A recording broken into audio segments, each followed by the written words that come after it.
그래서 우리가 정리를 합니다. 여기에 대한 해결의 의사결정이 있잖아요.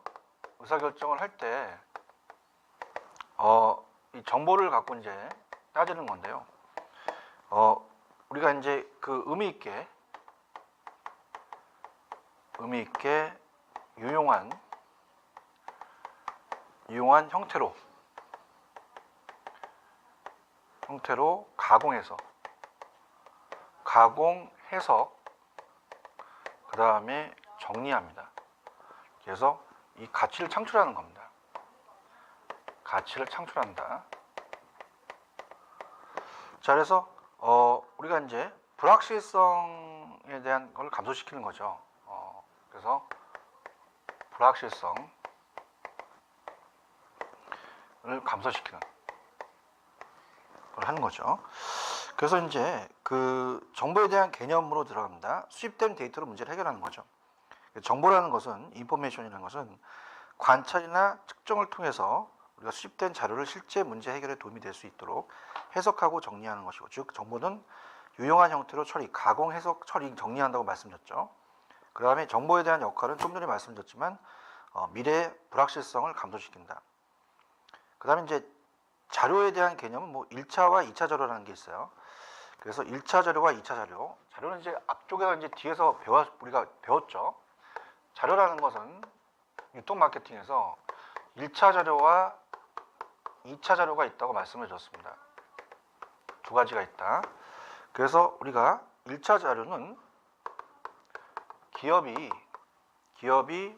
직접 수집한 자료예요. 수집한 자료다. 그래서 이제 측정하고 설문지죠. 설문지를 이제 돌리는 거죠. 그래서 이제 시간, 비용이라든지 우리가 자체적으로 이제 그런 게 많이 들어간다는 거죠. 시간과 비용이. 그 다음에 이제 기존의 자료입니다. 2차 자료는 기존의 자료로서 이제 수집이 용이하죠. 그래서 우리가 뭐 유통 통계라든지 그 다음에 한국은행에 대한 통계 같은 거, 그 다음에 정부, 기관, 협회, 연구소, 그래서 이미 공표된 자료입니다. 공표된 자료로 사용하는 거죠. 이걸 이제 참고로 하는 겁니다. 참고로. 그래서 이 자사의 유통 마케팅 목적에 딱 안 맞는다는 거죠. 그죠? 이렇게 해서 보시면 됩니다. 그래서 자료는 1차 자료는 이제 어떤 목적을 달성하기 위해서 직접 수집해서 생성한 자료를 말한다. 조사 설계 방법이나 측정, 설문지 등을 사용해서 얻을 수 있다. 2차 자료에 대한 시간과 비용, 인력이 많이 들어간다는 거죠. 시간과 비용이 많이 들어가고 또 거기에 대한 사람에 대한 인력에 대한 것도 많이 들어간다. 그 다음에 2차 자료는 어떤 목적에 도움을 줄 수 있는 기존의 보존 자료입니다. 정부에서 발표하는 각종 통계 자료라든지 이미 발표된 논문, 신문기사 각종, 기관이나 조사회사에 대한 발표되는 결과 등이 이제 포함되는 거죠. 자, 그러면 일단은 문제를 한번 풀어볼게요. 자, 문제는 어떻게 이제 이 정보를 냈냐. 182페이지로 우리가 어떻습니까? 넘겨볼게요. 자, 교재로는 앞쪽 뒤에 문제를 봅니다. 그래서 문제로 가시면 610페이지죠. 610페이지 1번 문제로 갑니다. 다음 자료에 관련된 내용들로 가장 거리가 먼 것을 고르면 4번이 정답입니다. 정보와 자료는 틀리죠. 그래서 이 관찰이나 측정을 등을 통해서 수집된 정보를 실제 문제 해결에 도움이 될 수 있도록 해석하고 정리하는 것은, 자, 이거는 정보예요. 자료가 아닙니다. 그래서 관찰이나 측정을 통해서 수집된 자료를 실제 문제 해결에 도움이 될 수 있도록 해석하고 정리하는 것은 우리가 정보죠, 정보. 그래서 이렇게 나올 수가 있다는 얘기죠. 그렇게 보시면 되고요. 그 다음에 이제 오른쪽에도 이제 문제를 낼 수 있어요. 그러면 우리가 435페이지 나와 있는, 자, 여기에 대해서 이제 문제를 이렇게 한번 이제 낼 수가 있는데요. 자, 435 양가로 2번. 그럼 바람직한. 자, 우리가 지금 제1강 하고 있습니다. 교통정보에.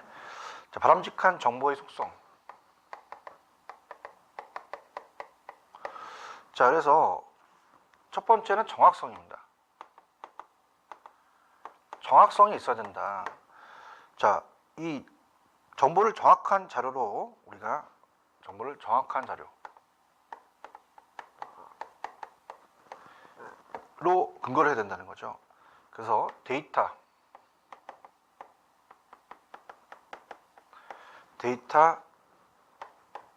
수집 단계에서 우리가 오류가 있으면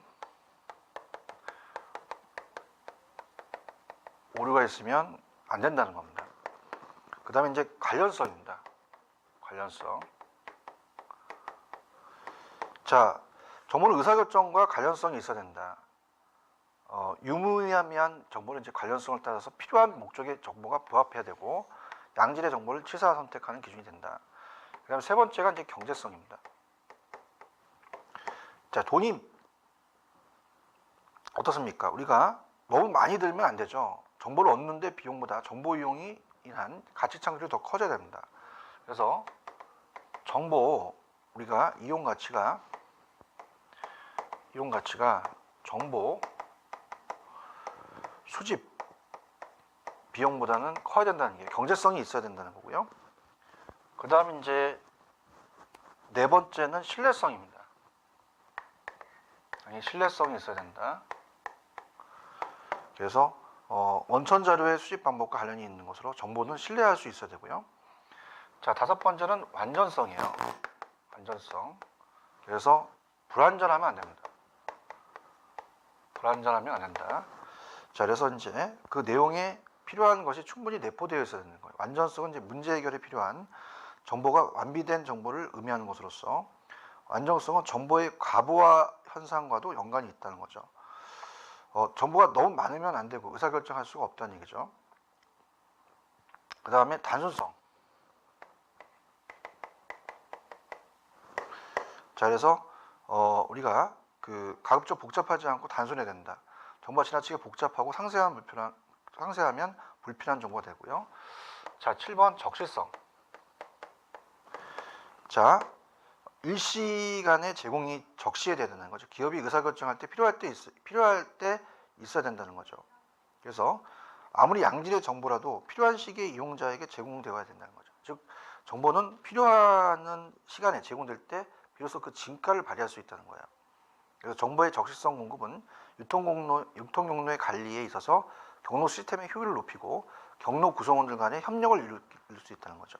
그래서 우리가 생산자, 그 다음에 도매상, 소매상, 최종 소비자한테 유통에 대한 구성원들 간의 협력을 일으킬 수 있다는, 필요할 때 공급해야 되니까. 그 다음에 8번은 입증 가능성입니다. 입증 가능성. 그래서 정보는 입증할 수 있어야 되는 거죠. 정확성이 있어야 된다는 거죠. 넘기시면 있어요. 그 다음에 이제 접근성.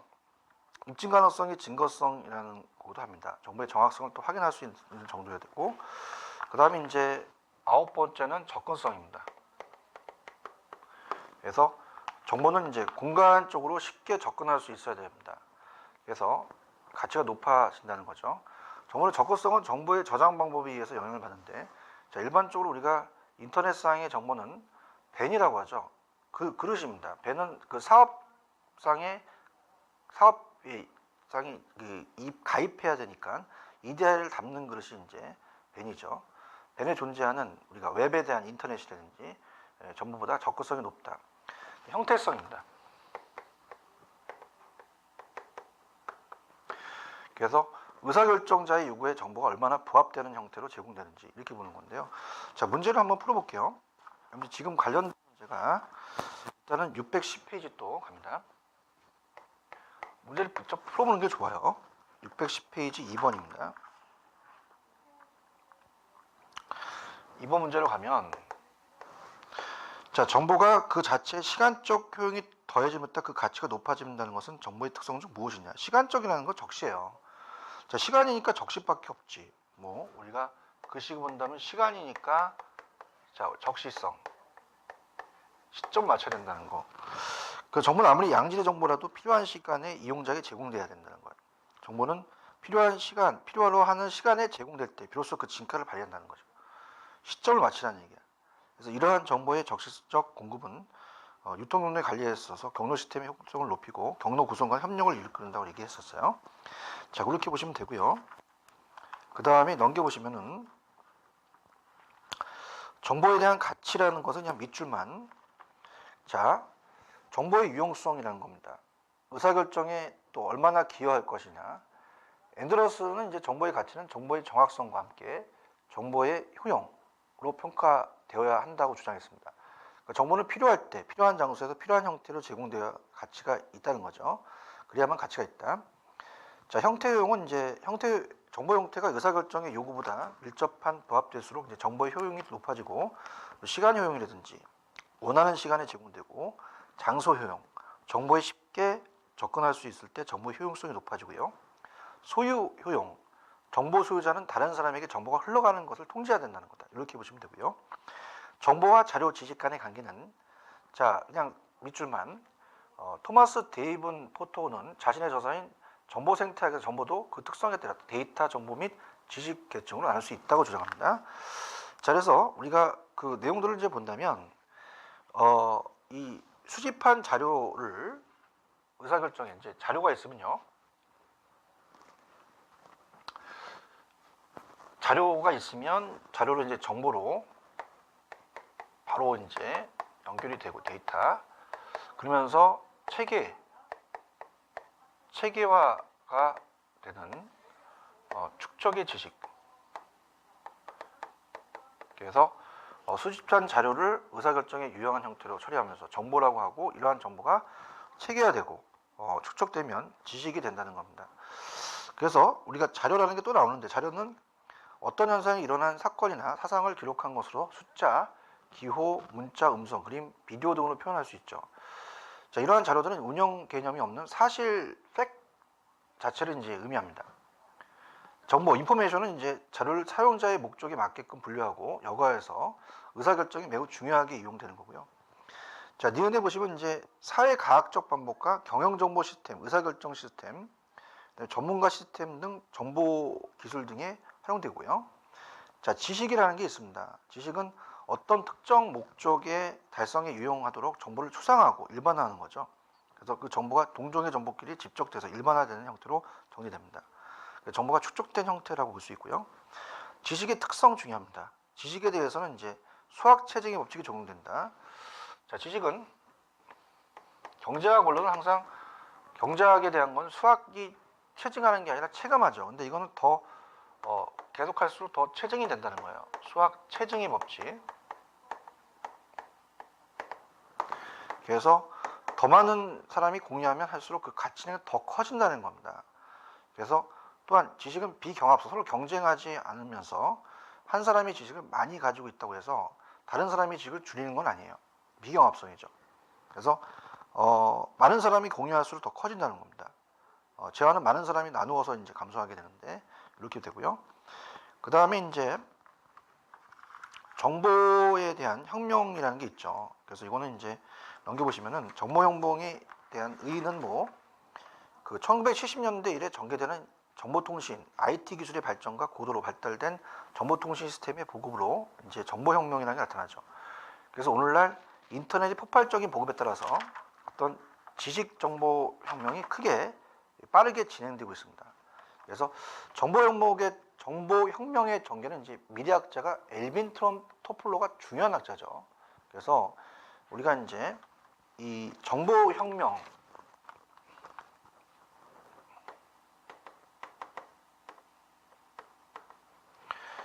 이제 전개는 미래학자인 자, 우리가 엘빈 토플로입니다. 자, 토플로는 옛날엔 농업혁명이 있었다면 자, 우리가 산업화되면서 산업혁명이 나타나고요. 그러면서 정보혁명이 나타날 것이다. 또한 지식, 정보 사회로 갈 것이다 이렇게 얘기하죠. 그래서 정보혁명으로 이렇게 이제 나타납니다. 정보혁명의 특징은 뭐 디지털과 인터넷의 보급. 현재 정보기술의 혁명은 이제 디지털과 네트워크, 인터넷이죠. 도구가 두 가지 필요한 겁니다. 그래서 이런 정보과학이라는 새로운 종합적인 학문 영역의 발전과 컴퓨터의 발달이 되는 거죠. 컴퓨터의 발달이 보급되면서 지식 기반 경제가 등장합니다. 자, OECD의 정의에 의하면 지식 기반 경제는 지식과 정보의 생산, 분배, 소비에 직접적으로 기초하고 있으며 고기술 투자와 고기술 산업, 고숙련 노동 및 그와 연관된 생산성 이득이 증가하는 추세를 보인다는 거죠. 그러면서 우리가 오른쪽에 정보화 사회가 나타나는 겁니다. 정보화 사회는 정보가 유력한 자원이 되고 산업혁명에서 이제 자원이 자본토지였잖아요, 그죠? 그러니까 정보가 유력한 자원이 된다. 즉 정보화 사회란 대량의 정보 처리 능력을 가진 컴퓨터에 주도되는 사회가 될 수 있다는 거죠. 자, 그다음에 정보화 사회는 이제 미래학자인 엘빈 토플로에 의해서 다시 또 제시된 개념이 정보화 사회는 다품종 소량 생산이라는 거 많이 얘기했었죠. 분권화에 의한 다양화, 매스에서 탈대량화, 탈집중화, 그다음에 탈획일화 등의 특징을 지닌 것으로 규정한다. 그래서 이 정보화 사회의 유사 개념은 다니엘 벨은 정보화 사회를 탈산업화 사회 또는 후기 공업화 사회로 이제 규정합니다. 맥클럽은 이제 21세기는 지식 산업에 주도할 것으로 예측합니다. 기타 미국 산무성이 언급한 디지털 경제, 즉 존 네이스미트의 글로벌 사회 등이 정보화 사회와 유사한 성격을 가지고 있죠. 그래서 밑에 이제 이 생산 양식이 점점 이 산업화 이전 사회는 채취, 산업화 사회는 제조, 정보화 사회는 프로세싱, 리사이클링이죠. 그 다음에 산업화 이전 사회는 이제 전략적 자원이 원재료, 자본인데 이제 지식이다.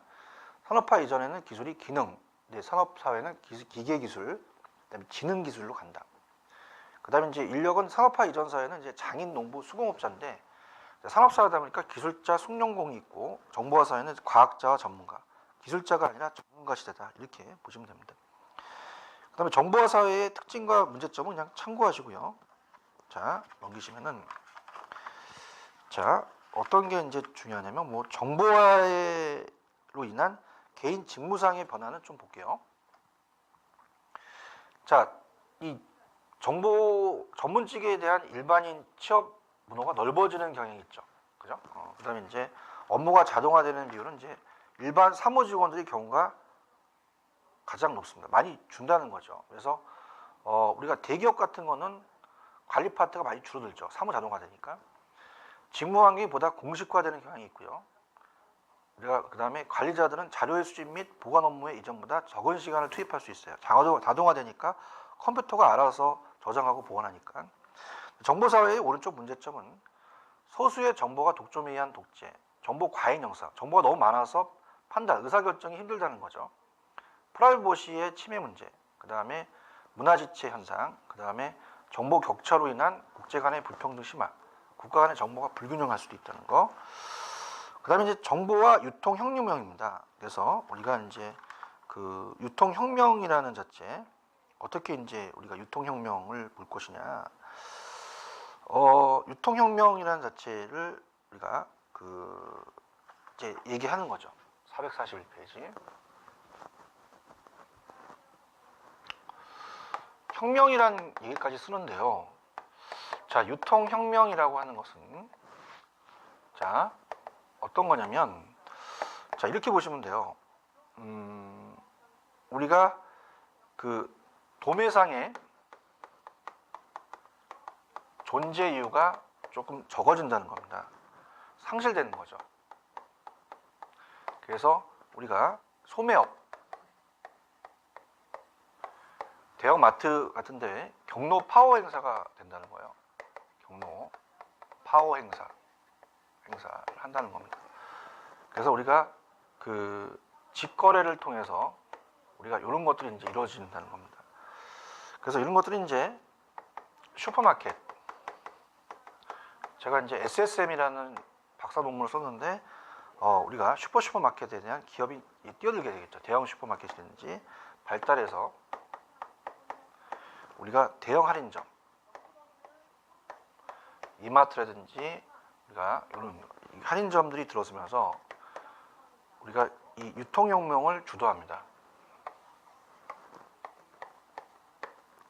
그래서 이런 것들이 이제 그 이유가 되는 거죠. 그러면서 이제 업태라든지 또 업종이라든지 이런 것들을 이제 생각해 보는 거예요. 자, 그래서 이제 how, 어떻게, how to sell, 어떻게 팔 거냐, 어떻게 팔 거냐.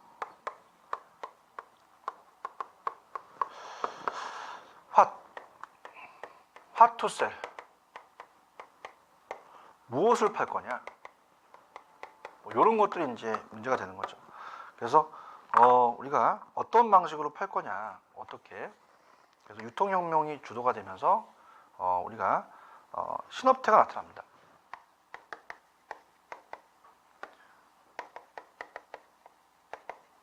그래서 뭐 무점포라든지 그 다음에 홈쇼핑이라든지 그 다음에 뭐 인터넷 쇼핑몰이라든지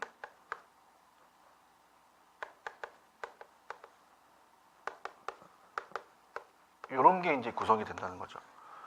그래서 우리가 제조에서 소비자까지 직접 연결하는,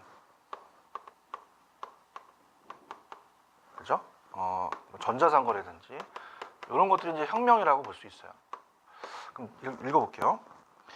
자, 유통혁명은 본래 대량 생산, 대량 소비의 진전에 따라서 월마트가 이제 시작을 합니다. 소매업의 경로 파워가 행사가 되는 거죠, 직거래가. 드러커는 이제 2차 대전 이후 대량 소비 사태에 진입함에 따라서 종로의 생산자, 도매상, 소매상, 소비자로 이어지는 유통경로가 이 생산자와 소매상의 지배력이 강화되어 이 도매상은 본래 존재 이유를 차츰 잃어간다는 거죠. 도매상의 존재 이유가 떨어지게 됩니다. 그래서 도매상 무용론, 이러한 변화를 또 유통혁명이라고 표현하고요. 1960년대 일본에서 생산자의 대량 생산 체계가 확립되었고 동시에 슈퍼마켓이 등장하면서 슈퍼마켓의 등장은 유통경로의 단축을 이루어낸 유통혁명이 그 대표적이에요. 그래서 이어서 이제 대형 할인점이 등장하고 유통혁명은 이제 점점 더 빠르게 진행되는 거죠. 넘기시면 이제 그 발전은 체인스토어, 그 다음에 슈퍼마켓, 슈퍼스토어, 대형 할인점과 대중 양판점, 해원제 창고형 할인점 등이 출현하면서 확인할 수 있습니다. 그래서 예컨대 이제 콜드 체인이라는 신선 물류, 그죠? 콜드 체인 같은 경우는 자, 콜드 체인은요 용어 정리인데 이건 이제 신선 물류입니다. 신선. 그래서 우리가 물류의 유통 과정에서 생긴 거죠.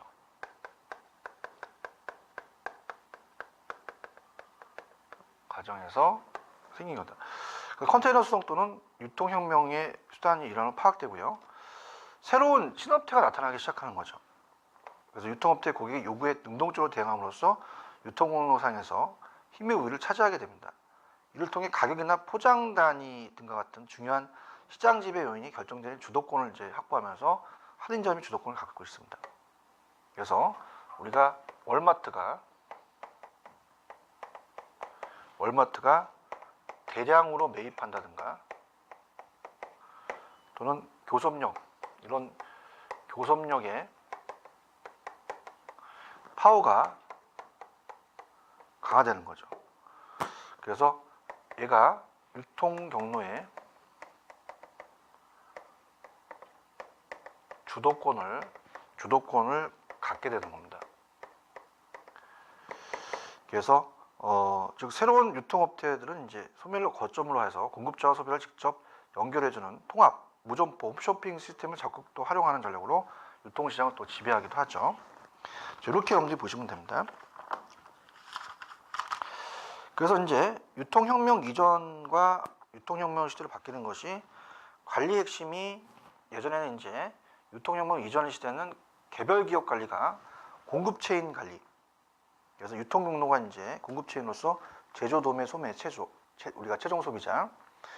그다음에 경쟁 우위 요소는 이제 비용, 품질에서 정보, 시간, 리드 타임이죠. 리드 타임을 줄여야 된다는 거죠. 최대한. 그다음에 신제품 개발에서 정보 네트워크. 그다음에 이제 불특정 다수에서 특화 고객이라는 게 중요해요. 세분화 시장이죠. 표적 고객을 따지는 겁니다. 그다음에 독립적 폐쇄적 조직에서 유용하고 개방적인 팀 조직하고요. 수익이 제고되면서 이제는 가치 창출로 간다. 이렇게 여러분들이 보시면 됩니다. 그래서 이런 식으로 이제 여러분들 따져 보시면 돼요. 그다음에 이제 우리가 그 유통업에 있어서 정보 혁명과 유통업의 변화는 유통 기술의 발전입니다. 그죠? 우리가 이제 RFID가 그 보급의 확대와 IT 기술이 발전하죠. 그래서 우리가 어떻습니까? 그 벤더가 공급업체죠. 공급업체에 우리가 중 100개가 RFID를 부착을 의무화시킵니다. 부착 의무화 시범이죠, 그죠? 그래서 이런 것들이 이제 그 IT 기술 발전하면서 바뀌는 겁니다. 그래서 이 나중에 이제 바코드라는 걸 이제 배우실 겁니다. 그래서 2005년부터 세계 최대 유통업체인 월마트는 자사의 100대 공급업체에 RFID를 부착하게 의무화시켜요. 그 유통시장에서 RFID 시대가 시작되면서 우리가 RFID는 첫 번째 물류의 효율성, 박스 첫 번째고요. 등대뿐만 아니라 매장 환경의 변화를 초래한다. 두 번째. 그래서 이제 우리가 물류의 효율성은 입고에서 보관, 피킹까지 초래될 때까지 이제 되는 거죠. 그 다음에 의류 매장에서는 이제 스마트 피팅 시스템의 도입으로 소비자가 옷이나 화장품을 직접 사용해 보지 않고도 자신에게 맞는 제품을 골라서 살 수 있게 되고요. 판매되는 모든 제품의 상세한 정보를 선반에 설치되어 LCD 디스플레이어를 통해서 소비자에게 제공할 수 있습니다. 카트에 설치되어 있는 내비게이션 시스템을 이용해서 원하는 제품이 진열된 위치를 또 알려주고 또한 소비자의 동선에 대한 정보를 도식할 수 있게 되었다. 그래서 이런 것도 이제 아직 안 됐는데 이런 것도 이제 가시화된다는 얘기죠. 인터넷 환경의 확산과 인터넷 인구가 증가된다. 인터넷 인구가 급속함에 따라서 온라인 쇼핑 시장 규모가 빠르게 이제 증가되고요. 새로운 유통업태가 등장하면서 신업태가 등장한다 그랬죠. IT 기술이 발달하고 그래서 새로운 그 유통업태에 대한 등장이라는 것은 어떻습니까? 우리가 1996년 우리나라의 유통시장이 완전 개방된 이후 슈퍼마켓 등 소규모 점포의 비중은 크게 감소한 반면 대형 할인점, 대형 마트, 편의점, 복합 쇼핑몰, 무점포 판매, TV 홈쇼핑이나 인터넷 쇼핑몰, 다단계 판매 등 새로운 유통업태의 성장이 또 들어집니다. 신업태가. 시장 개방은 또 소비자의 구매 패턴에도 영향을 미쳐서 저가격으로 원스톱 쇼핑이 가능한 대형 할인점 비중이 크게 나타나는 거죠. 그래서 온라인 유통업이 차지하는 비중이 또 크게 되면서 지마켓 11번가 옥션, 아마존 같은 그래서 2011년 기점으로 해서 그때 그 매출액이 대형 할인점과 백화점을 앞지르고 있다는 거죠. 2000년 이후에 온라인 유통업계의 전개는 오프라인과 온라인의 혼합한 형태, 어느 시장도 놓칠 수 없다는 얘기입니다. 이겼다는 점이에요. 그래서 이런 식으로 이제 보시면 돼요. 그래서 우리가 지금 정리한 것 중에서는 앞쪽에서 우리가 문제 풀어봤던 정보와 자료에 대한 거, 바람직한 정보의 속성에서 적시성 같은 거 문제 풀어봤죠. 그 다음에 이제 그 정보의 효용 같은 것들 보시고, 그 다음에 지금 봤던 유통혁명에 대해서 어떤 거가 발전이 됐으며, 그 다음에 그 유통혁명 이전의 시대와 유통혁명 시대는 어떻게 비교가 되는지, 유통업에 있어서 정보혁명과 유통업태의 변화, 유통기술의 발전, 새로운 유통업태의 등장, 이런 것들을 이제 정리하시기 바랍니다. 자, 1강에서는 이렇게 정리를 좀 하고요. 자, 그 다음에 좀 쉬었다가 우리가 이제 정보와 의사결정은 좀 다른 내용이죠. 그래서 정보와 의사결정은 2강에서 나가도록 하겠습니다. 자, 조금 쉬었다 가겠습니다.